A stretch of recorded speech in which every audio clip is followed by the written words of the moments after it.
네, 관련 이야기 김성환 시사평론가, 전지현 변호사와 함께 나눠보겠습니다. 어서 오세요. 네, 안녕하십니까. 네, 긴급 재난지원금 지급 범위를 두고 정부와 여당인 민주당의 입장이 엇갈리고 있는 모습입니다. 그동안 어떤 이야기들이 나왔었는지 먼저 들어보겠습니다. 중산층을 포함한 소득 하위 70% 가구에 대해 4인 가구를 기준으로 가구당 100만 원의 긴급 재난지원금을 지급하기로 모든 국민이 가장 빨리 긴급 재난지원금을 받을 수 있도록 서두르겠습니다. 소득 하위 70% 지원 기준이 긴급성이라든가 효율성이라든가 형평성 그리고 재정 여력 등을 모두 종합 고려하여 매우 많은 토론 끝에 결정한 사안입니다. 전 국민에게 지급하는 등 선거 기간 중 국민들께 드린 약속도 최대한 신속하게 실행을 하도록 해야 합니다. 네, 이렇게 지금 여러 얘기가 있었는데 어제 밤에 당정청이 모였지만 결국 결론을 내지 못했다고 합니다. 김성환 평론가께 먼저 여쭤볼게요. 이게 결국은 재정 건전성이 우선이냐, 공약이 우선이냐 이 문제인 것 같거든요. 근데 저는 뭐 빨리 결정해야 될 사안이긴 하지만 그렇게 또 이번 토론을 나쁘게 보지는 않습니다. 왜냐하면 아무래도 행정부 입장에서, 기재부 입장에서는 곡간지기 역할을 해야 되는 거 아니겠습니까? 그러니까 빚을 내는 부분들을 가급적 안 했으면 좋겠다라고 하는 입장을 밝힐 수 있고요. 뭐 정부에서도 그 입장을 존중했다고 보는데요. 근데 정치권 입장은 또 다르잖아요. 근데 지금 그러면은 행정부 입장을 우선할 것이냐, 정치권 입장을 우선할 것이냐 이런 부분인데요. 제가 볼 때는 이건 정치의 영역에 가깝다고 봐요. 그러니까 곡간지기 입장에서는 좀 더 빚을 더 안 냈으면 좋겠다라고 하는 얘기는 충분히 할 수 있다고 생각하지만 그러니까 그 이상의 뭔가 정치적 결단이 필요한 부분들이 있는 거거든요. 그러니까 전 국민한테 긴급 재난지원금을 준다고 하는 것은 단순히 곡간에 관한 문제가 아니라 코로나19 같은 미중의 위기가 왔을 때 우리가 어떻게 대응하는 게 좋겠느냐. 이건 정치적 결단에 좀 가까운 측면이 있는 것 같아요. 그러니까 어찌 보면 또 그리고 지난 총선 때 여야가 모두 다 사실은 재난지원금 지급하겠다, 공평하게 지급하겠다고 약속까지 하지 않았습니까? 지금 선거 끝난 지 닷새밖에 안 됐어요. 그 약속을 일단 존중해 주는 것이 맞다고 보고요.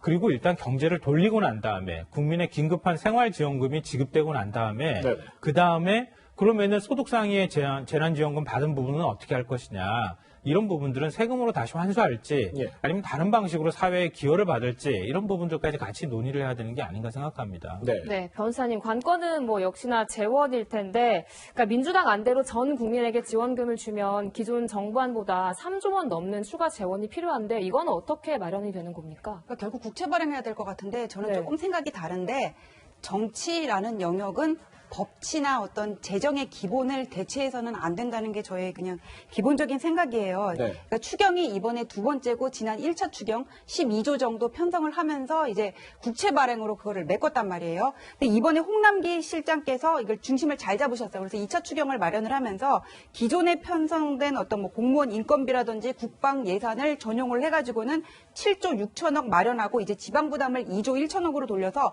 9조 가지고는 70%까지 지급을 하자 그랬거든요. 근데 이게 전 국민으로 지급을 늘려버리면은 3, 4조가 더 필요한데 이게 예산이 한번 짜여지면은 그게 전용이 어렵고 SOC 사업 같은 게 과잉 편성된 부분이 있다고 하더라도 이미 진행이 되는데 그걸 중단하기는 어려운 부분이거든요. 결국 재원의 문제가 있고 1차, 2차 추경이 지금 어떤 경제의 근본을 살리는 것보다는 소비를 늘리는 데 치우친 면이 있거든요. 사실 총선을 앞두고. 그럼 나중에 뭐 고용 지원이라든지 기업 지원 관련해서 또 3차 추경이 필요할 텐데 그럼 그때의 재원은 어떻게 마련을 해야 되는지 그런 문제가 생긴단 말이에요.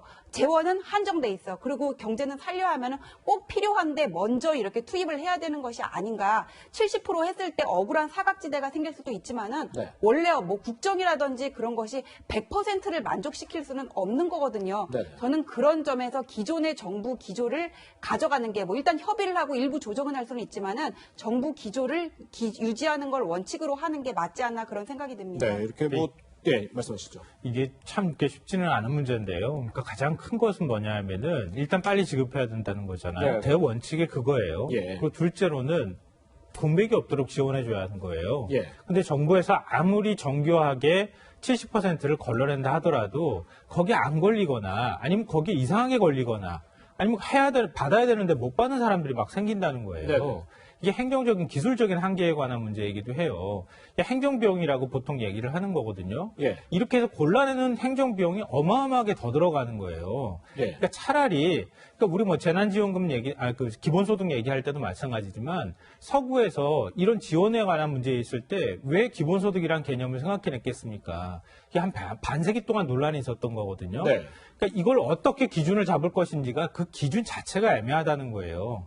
그러니까 그리고 지급하는 과정에서 걸러내는 행정비용이 너무 많으니 차라리 다 주고 그리고 난 다음에 그걸 다시 어떻게 사회적으로 환수할 것인지를 고민하는 게 더 효율적이다.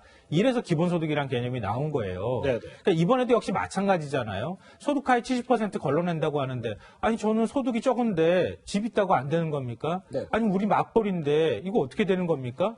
지금 맞벌인데도 불구하고 한 사람은 지금 거의 실직 위기입니다. 얼마나 사연들이 많습니까? 네. 그걸 어떻게 걸러낼 거냐는 거예요. 예. 그러니까 이럴 때에는 차라리 주고 그리고 난 다음에 그걸 나중에 가서 소득과 함께 다시 환수하는 방법이 더 효율적일 수밖에 없다는 거예요. 네. 그리고 행정적인 문제가 걸려 있다는 거죠. 예. 그리고 우리가 빚을 내는 데 있어서도 당장 우리 지금 중소 영세 상공인이라든가 자영업자 이런 분들한테 빚을 내서라도 지금 위기를 버티십시오라고 말하잖아요. 예. 빚 좀 더 쉽게 내줄 수 있도록 하잖아요. 네. 국가도 사실은 마찬가지예요. 그러니까 전 세계 미국이나 이런 국가, 일본도 마찬가지예요. 재난지원금 주잖아요. 일본이 그 GDP 대비 부채 비율이 얼마나 높습니까? 네네. 그럼 우리보다 한 몇 배 정도 더 높은 나라예요. 네. 그런데도 빚내겠다고 얘기를 하는 거예요. 그렇게 해서라도 이 위기를 벗어나는 게 일단 좀 중요하다고 판단하기 때문에 그렇게 하는 거라는 겁니다. 네. 그러니까 우리가 지금 몇 조 빚을 내는 건 문제로 몇 조 더 내야 됩니까? 덜 내야 됩니까? 이렇게 얘기할까 가지고 지금 논쟁할 상황이 아니라는 거예요. 그렇군요. 근데 저는 예. 이게 뭐냐면 행정비용을 계속 얘기를 하고 있는데 정확하게 이게 얼마가 들어가는지는 모르겠는데 국가에서는 이제 그런 부분을 감안을 하고 뭐 자산이 어느 정도 이상이 되는 사람은 제외한다고 얘기를 했어요. 네. 행정비용 부분에 대해서는 지금의 정부, 그러니까 홍남기 실장 그께서도 이게 그 부분을 감안을 하고 이게 더 비용이 덜 들어간다 생각해서 이렇게 잡은 거를 갖고 그다음에 나중에 이게 세금을 걷어들일 수 있다고 하는데 경기가 살아나지 않는다면은 그냥 소비만 푼 거 가지고 경기가 살아나지 않는다면 세수 확보가 얼마나 될지도 불명한 부분이 있고 외국이랑 단순 비교를 하기 어려운 게 경제학자들이 말하는 게 우리나라는 기축통화국이 아니라는 거잖아요. 그냥 국내에서 돈을 푸는 것과 또 달러와 연결된 부분이 있기 때문에 그런 면들을 다 고려해야 되지 않을까 그냥 싶습니다. 그렇군요. 이제 이게 논쟁이 계속가는 건데요. 제가 한마디만 딱 말씀 더 드리면은요. 우리 맞습니다. 기축통화국이 아니기 때문에 너무 빚을 많이 내는 건 위험할 수 있어요. 근데 그 정도에 관한 문제예요.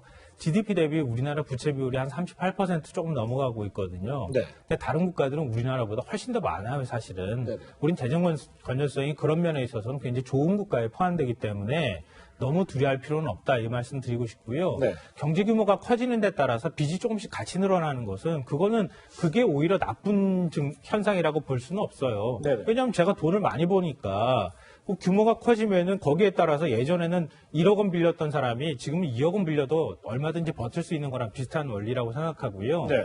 그리고 소득 상위 30% 정도는 세금으로 걷어도 무리가 없어요. 예. 만약에 소득 하위까지 내려가게 되면 한 50% 이하까지 내려가게 되면 다시 걷기 어려울 수 있거든요. 근데 소득 상위 30%에 걸리는 사람들은 지금 얘기하잖아요. 이미 부동산 15억 이상 갖고 있는 사람들이라고 얘기하는데 나중에 소득으로 얼마든지 그런 사람들은 다 환수가 가능하다고 생각합니다. 저는. 네. 그렇군요. 네, 어쨌든 이 지금 긴급재난지원금은 국회에서 여야가 예산결산특별위원회 열어서 논의를 해야 되는 부분이기도 합니다. 우선 야당에 그래서 기류도 상당히 중요할 것 같은데 총선 전후에서 미래통합당 어떻게 얘기를 했는지 저희가 다시 한번 들려드리겠습니다. 현금으로 지급되지도 못할 뿐만 아니라 지급 기준에 대한 국민들에게 많은 불만과 혼란을 초래하였습니다.